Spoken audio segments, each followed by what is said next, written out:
سرکاری تعلیمی اداروں کو پرائیویٹ سیکٹرز کے حوالے کیا جا رہا ہے. پاکستان کی گورنمنٹ کچھ چاہے تو وہ کچھ بھی کر سکتی ہے. وہ لوگ جو محنت مزدوری کر کے اپنے بچوں کو پڑھاتے ہیں وہ تو اس کی ایڈمیشن فیس تک بھی پے نہیں کر پائیں گے. بسم اللہ الرحمن الرحیم. السلام علیکم. سی نیوز کے پروگرام ایجوکیشن سن میں ہم آپ کو خوش آمدید کہتے ہیں. میں ہوں آپ کا ہوسٹ وقاص امین. کسی بھی ریاست میں اگر کوئی تبدیلیاں لائی جاتی ہیں تو وہ صرف اور صرف اس کی غریب عوام کی خدمات کے لیے اور ان کے فائدے کے لیے لائی جاتی ہیں. ہماری ریاست ایسی ہے کہ جس میں تبدیلی اگر آئے تو غریب بیچارہ پستا ہے. ان میں سے ایک تبدیلی ایسی ہے جس پر آج ہم بات کریں گے. وہ یہ ہے کہ پنجاب حکومت کی جانب سے سرکاری تعلیمی اداروں کو پرائیویٹ سیکٹرز کے حوالے کیا جا رہا ہے. اگر ایسا ہو جاتا ہے تو جو غریب عوام ہیں, جو غریب عوام کے بچے ہیں, وہ نہیں پڑھ سکتے. ایک ہائی کلاس اور ایک اپر کلاس کا بچہ تو پڑھ سکتا ہے پرائیویٹ اداروں میں, لیکن اگر یہ جو بچے کچھ سرکاری ادارے ہیں ان کو بھی پرائیویٹ اداروں کے حوالے کر دیا جائے گا تو غریب کا بچہ کیسے پڑھے گا؟ ویسے بھی پاکستان کا لٹریسی ریٹ 58.9 ہے فی الحال, لیکن اگر سرکاری تعلیمی اداروں کو پرائیویٹ سیکٹرز کے حوالے کر دیا گیا تو یہ لٹریسی ریٹ 10 to 20% آ کے بچے گا, جس میں صرف اپر کلاس اور امیروں کے بچے ہی پڑھ سکیں گے اور وہی تعلیم حاصل کر سکیں گے. غریب کا بچہ نہیں پڑھ سکتا. اگر سرکاری تعلیمی اداروں کو پرائیویٹ سیکٹرز کے حوالے کر دیا گیا تو جو غریب کا بچہ بھی سرکاری اسکولوں میں پڑھنے جاتا ہے کچھ فیس ادا کر کے, تو وہ غریب جو دہاڑی دار مزدور ہے وہ اپنے بچوں کو مزدوری پہ لگائے گا, نہ کہ اسے پڑھائے گا. اس کی وجہ سے اس کا نقصان نہ صرف غریب کو ہے بلکہ ہمارے پاکستان, ہمارے ملک پاکستان کو بھی اس کا بہت بڑا نقصان ہے. اس موضوع پر بات کرنے کے لیے ہمارے ساتھ اسٹوڈیو میں تشریف رکھتے ہیں محمد احمد اور ان کے ساتھ تشریف رکھتے ہیں صفدر احمد. ہم آپ دونوں کو ویلکم کرتے ہیں. آج کا جو ہمارا موضوع ہے وہ ہے حکومت پنجاب کی جانب سے جو سرکاری تعلیمی اداروں کو پرائیویٹ سیکٹرز کے حوالے کیا جا رہا ہے. اس موضوع پر ہم اپنے مہمان گرامی سے بات کریں گے. ہمارے ساتھ اسٹوڈیو میں تشریف رکھتے ہیں صفدر عنایت اور ان کے ساتھ تشریف رکھتے ہیں محمد احمد. ہم اپنے مہمان گرامی سے ان کے اس بارے میں پوائنٹ آف ویوز جانیں گے. بسم اللہ الرحمن الرحیم. سب سے پہلے تو آپ کا شکریہ, آپ نے ہمیں انوائٹ کیا اور اس ٹاپک پہ ڈسکس کرنے کا موقع ملا. ابھی آپ نے بات کی ہے کہ پنجاب گورنمنٹ جو ہے نا, کچھ دنوں پہلے اس گورنمنٹ نے یہ فیصلہ کیا ہے کہ جو سرکاری ادارے ہیں ان کو پرائیویٹ میں تبدیل کیا جائے. یعنی گورنمنٹ کے جتنے بھی ادارے ہیں ان کو آہستہ آہستہ پرائیویٹ میں جو ہے نا کنورٹ کیا جا رہا ہے. اس سے اگر ہم بات کریں نقصانات اور فائدے کی تو اس کا فائدہ تو کوئی نہیں ہے, سارے کے سارے نقصانات ہیں.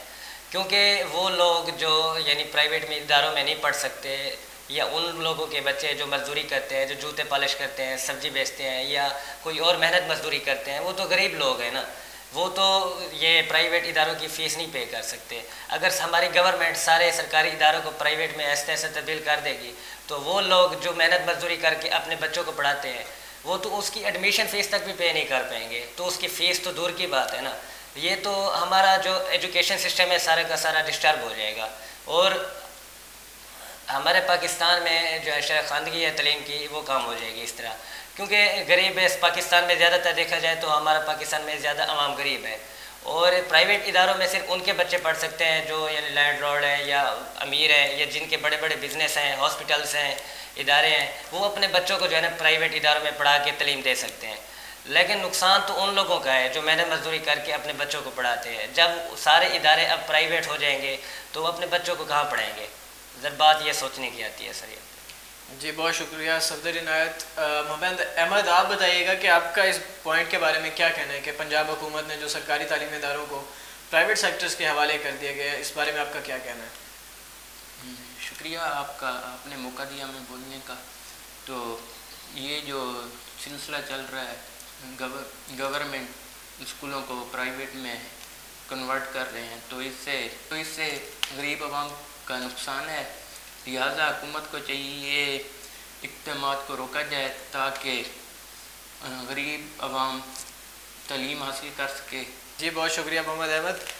صفدر عنایت آپ بتائیے گا کہ یہ جو منصوبہ بندی کی جا رہی ہے سرکاری تعلیمی اداروں کو پرائیویٹ سیکٹرز کے حوالے کیا جا رہا ہے, اس منصوبہ بندی کے پیچھے کون سے ادارے آپ کو معلوم ہوتے ہیں کہ کون یہ کروا رہا ہے؟ سب سے پہلے تو بات آتی ہے کہ پاکستان کی حکومت کی طرف, کیونکہ اگر پاکستان کی گورنمنٹ کچھ چاہے تو وہ کچھ بھی کر سکتی ہے. یعنی اگر وہ اس سسٹم کو لا رہی ہے تو ظاہر ہے اس کا گورنمنٹ کا ہی ہاتھ ہے. ایسے تو کسی ادارے میں یا کسی ملک میں نظام تو نہیں چل سکتا. اس کی جو حکومت ہوتی ہے وہ ایس او پیز بناتی ہے, فیصلہ کرتی ہے کہ یہ سسٹم پاکستان میں یا ادر کنٹریز میں لانا چاہیے یا نہیں لانا چاہیے. تو اس کے پیچھے جو بات آتی ہے مین تو گورنمنٹ ہے ہمارے پاکستان کی. اگر اس کے بعد بات کریں تو ہمارے ایجوکیشن ڈپارٹمنٹ ہے، یہ اس میں ایجوکیشن ڈپارٹمنٹ ہو گئے، اور ہمارے جو وزیر ہیں، وزیر تعلیم وغیرہ، یہ جو ہے نا اس کے پیچھے وہ ہے۔ اچھا محمد احمد، آپ بتائیے گا کہ آپ کا اس بارے میں کیا کہنا ہے کہ یہ جو سرکاری تعلیمی اداروں کو پرائیویٹ سیکٹرز کے حوالے کیا جا رہا ہے، اس بارے میں آپ کا کیا کہنا ہے؟ یہ نگران حکومت کے اقدامات کی پالیسی کی وجہ سے یہ اقدامات ہو رہے ہیں، لہذا حکومت کو چاہیے ایسے اقدامات نہیں کرنے چاہیے جس سے غریب عوام کو نقصان ہو۔ نگران حکومت کو چاہیے کہ ایسے اقدامات کرے جس سے غریب بچوں کو فائدہ ملے، تاکہ وہ بڑے ہو کر کچھ اچھا بن کر ملک کو آگے لے کر جا سکیں۔ جی بہت شکریہ۔ صفدر عنایت، آپ بتائیے گا کہ سرکاری تعلیمی اداروں کو جو پرائیویٹ سیکٹرز کے حوالے کیا جا رہا ہے، اس کے نقصانات کیا کیا پیش آ رہے ہیں، منظر عام پہ آ رہے ہیں، کس طرح کی مشکلات عوام کو فیس کرنی پڑ رہی ہیں؟ جی سر، میں نے پہلے بھی بات کی ہے ابھی تھوڑی دیر پہلے کہ اگر ہم گورنمنٹ ادارے جو ہیں ہمارے پاکستان میں ان کو پرائیویٹ میں ہم کنورٹ کر دیں گے، یعنی سب اداروں کو پرائیویٹ کر دیں گے، تو اس سے کافی سارے نقصانات جو ہے نا پیدا ہو سکتے ہیں، کافی نقصان پیدا ہو سکتے ہیں۔ تو زیادہ نقصان اس کا کس کو ہونا ہے؟ ہم اس طرف جاتے ہیں، زیادہ نقصان ان لوگوں کو ہونا ہے جو غریب لوگ ہیں۔ میں نے ابھی پہلے بات کی کہ وہ لوگ جو محنت مزدوری کرتے ہیں یا دیہڑی دار مزدور ہیں، یا وہ لوگ جو، اب میں بات کرتا ہوں کہ ایک بندہ ہے وہ جوتے پالش کرتا ہے، وہ روزانہ اگر 15 جوتے پالش کرے، فی جوتے کی جو ہے وہ 50 روپے لیتا ہے، تو وہ تو اتنے اس کے پاس ہوں گے کہ وہ اپنے گھر کی سبزی لے سکے یا گھی یا دوسرے اخراجات وہ پورے کر سکے۔ تو وہ اپنے بچے کی فیس کیسے پے کرے گا اگر ہمارے گورنمنٹ ادارے پرائیویٹ میں ہو جائیں گے؟ تو وہ تو پھر اپنے بچے کو محنت مزدوری پہ لگا دے گا، تو جب اس کا بچہ محنت مزدوری میں آئے گا تو ہمارے پاکستان کا تعلیمی نظام تباہ ہو جائے گا۔ تو اس سے کافی سارا نقصان، تو سارا کے سارے نقصان تو ہے وہ غریب عوام کو جاتا ہے، کیونکہ ان کے بچے پڑھ نہیں سکیں گے۔ اگر وہ پڑھیں گے نہیں تو ہمارا پاکستان کیا ترقی کرے گا؟ آپ خود ہی سوچ لیں۔ جی بہت شکریہ۔ اچھا صفدر عنایت، یہ بتائے گا کہ اس کی روک تھام کیسے کی جا سکتی ہے جو یہ مسائل پیدا ہو رہے ہیں؟ جی سر، اس کی روک تھام کے لیے کافی سارے اقدامات کیے جا سکتے ہیں کہ جو ایک پہلی بات تو یہ کہ اس سسٹم کو روکا جائے، اس کے خلاف آواز اٹھائے گی تو اس سسٹم کو روکا جا سکتا ہے۔ اگر یہ سارے کے سارے ایک ہاتھ ہو جائیں، یعنی ایک ہو کے سارا جو ہے نا ہڑتال کریں یا حکومت کے سامنے مطالبہ رکھیں یا کوئی کانفرنس کریں، تو اس سسٹم کو ہم روک سکتے ہیں آرام سے، اور جو گورنمنٹ ادارے پرائیویٹ میں کنورٹ ہو رہے ہیں ان کو بھی ہم روک سکتے ہیں۔ جی بہت شکریہ۔ احمد، آپ بتائیے گا کہ آپ کا اس بارے میں کیا کہنا ہے کہ اس کی روک تھام کیسے کی جا سکتی ہے؟ اور آپ نے سوچا بھی نہیں ہے کہ وہ بچے جو مزدور کے ہیں، غریب عوام کے بچے ہیں، وہ تعلیم حاصل نہیں کر پائیں گے؟ کیا ہماری حکومت اس بارے میں نہیں سوچا؟ تو سب سے پہلے تو سر یہ آواز میں ان کے سامنے رکھتا اور اپنا مطالبہ پیش کرتا کہ اس سسٹم کو روکا جائے۔ اس کے سارے نقصانات ہماری غریب عوام کو ہوتے ہیں، اور ذمہ داروں کا کیا ہونا ہے؟ امیر لوگ ہیں جو، وہ تو اپنے بچوں کو پڑھائیں گے، بڑے پرائیویٹ اسکول کے چاہے لاکھ فیس ہے 1.5 لاکھ فیس ہے وہ تو پے کریں گے، کیونکہ ان کے پاس تو اخراجات آ رہے ہیں، ان کا ایک سسٹم چل رہا ہے، بزنس ہے اچھا۔ وہ لوگ دیہڑی دار مزدور ہیں جو، تو ان کے بچے تو نہیں پڑھ سکیں گے نا۔ تو یہ مطالبہ جب میں رکھوں گا حکومت کے سامنے، اتھارٹی اگر ملی مجھے، تو انشاءاللہ سر یہ سسٹم ختم ہو سکتا ہے۔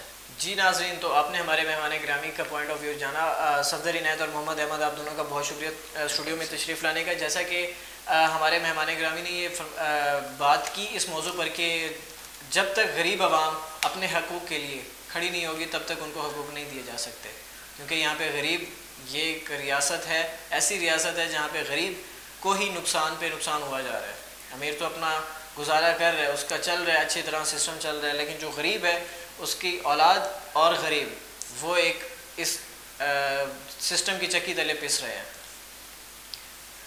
اسی کے ساتھ ہم اپنے مہمان گرامی کا شکریہ ادا کرتے ہیں، صفدر عنایت اور محمد احمد، آپ دونوں کا بہت شکریہ اسٹوڈیو میں تشریف لانے کا۔ نیکسٹ پروگرام کے لیے اجازت دیجیے، اللہ حافظ۔